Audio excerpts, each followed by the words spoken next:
Hello, Libra. Come on in. Let's have a look at your energy forecast for the week ahead. Hi there. My name is Lee Shanks, aka Intuitive Lee, and I am a certified evidential medium, psychic, and intuitive, and I live on beautiful Vancouver Island. And I serve a global clientele, and part of the ways that I do that is by coming on here and doing energy forecasts for the zodiac signs. So right now I'm working on Libra. This is for the week of January 29th through till February the 5th. I do like to keep my clips nice and short, 5 to 7 minutes, allowing you plenty of time to check out your sun, moon, and rising to get the full picture of your week ahead. Please know this reading will not resonate with everybody, but if it does resonate with you, please leave a comment below. Let me know how it resonates, what you liked about it, or perhaps maybe what you didn't like about it. Maybe it didn't resonate with you. And of course, it's not going to resonate with everybody. I'm just doing a general reading. It's not specific to you, right? You want one of those? Check out my website at intuitivelyspiritualmedium.com, and we'll do something a little bit more one-to-one with you just in mind. But for here, it's just a general reading. And again, for those of you that it does resonate with, I'd like you to like, share, and subscribe. Leave me a comment below and let me know how it resonated with you. Again, this is for January 29th through to February the 5th. First card I'm using is from the Trust Your Vibes deck by Sonia Choquette, and it gives us our overarching thread of energy for the week ahead. All right, and again, this is for the Libras out there. So at the beginning of the week, we are starting off with this overarching thread looking ahead, saying, name your higher self. What I feel this means for you, Libra, is understanding that higher version of you, that lovely sort of non-human version of self that is untainted by this human lifetime, is something that we can lean on as like our best friend. They sit up there with our master guide and our guardian angel, and they're looking down on us, trying to help us and guide us. And if we're not tuned in and paying attention, then, you know, every time we get that nudge to turn left or right, we're turning the opposite way, driving our higher self and our master guides insane, making the guardian angels work overtime as they try to get us back on track. This card is really coming to say it's time to get in touch. Who sits on your divine team? What is your higher self all about? What does your higher self look like? What do they feel like? What are they committed to? What are they trying to leave behind? That relationship, when you build it and you work in that trust, then when you get those little nudges to turn left, you're going to turn left. Get a nudge to say no to an opportunity, you're going to say no. Get a nudge to say yes to an opportunity, you're going to say yes when you need to, because you're going to be trusting the information that you're receiving because you have a relationship.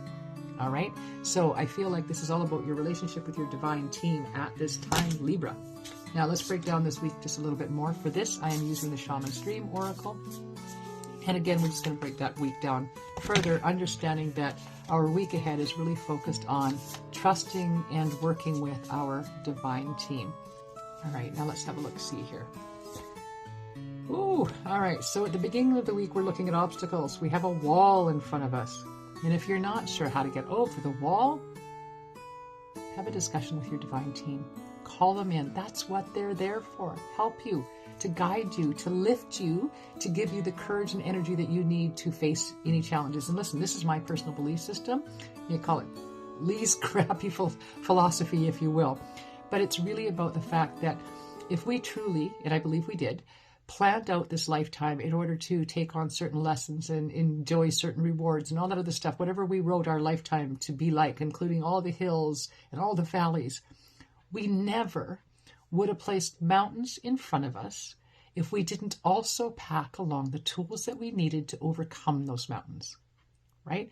I really believe this. Like, that would be insane to me that we'd plop a mountain in the middle of our journey, in the middle of our pathway, and not have the tools that we needed to climb that mountain. That would leave us, well, not armed and ready, right? Like, not prepared. And that just doesn't make sense to me. I do believe that we always have the preparation. We always have the tools we need. We always have the knowledge and awareness and the courage that we need.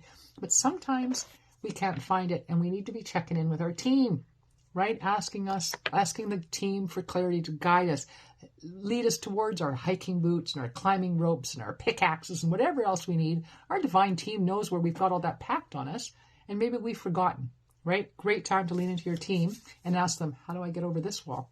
This little mountain here is a challenge for me. What do I need to do to get through it? They're there to help you. Call them in, right? And then look at this. In the hand, the universe is your partner. What am I talking about, people? I am talking about co-creating your future, right? And you do this with the loving guidance that you trust that you're getting from your higher self and your divine team, and knowing that the universe is ready to take what you're asking for and make it even better for you, right? I always say shoot for the moon, because even if you miss, you're going to land amongst the stars, right? What a wonderful thing. I feel like this is understanding. We've really got it in hand here, that we understand that we co-create our future, right? We really do. So our thoughts today become our life tomorrow. So without spiritual bypassing, please try to make the most out of your life, get the lessons out of it you need to get, but find the joy. There's not good in every day, but no, not every day is good, but there's good in every day. I think that's an Angela,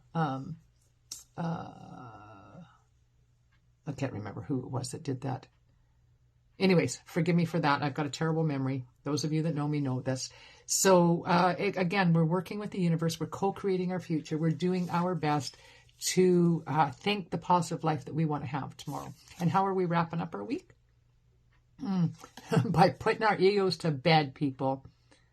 By putting our egos to bed. Vanishing mirror. Ego sublimation.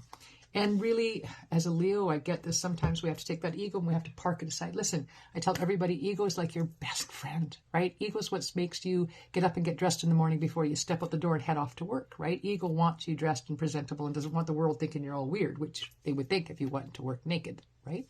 But ego is also your boring best friend.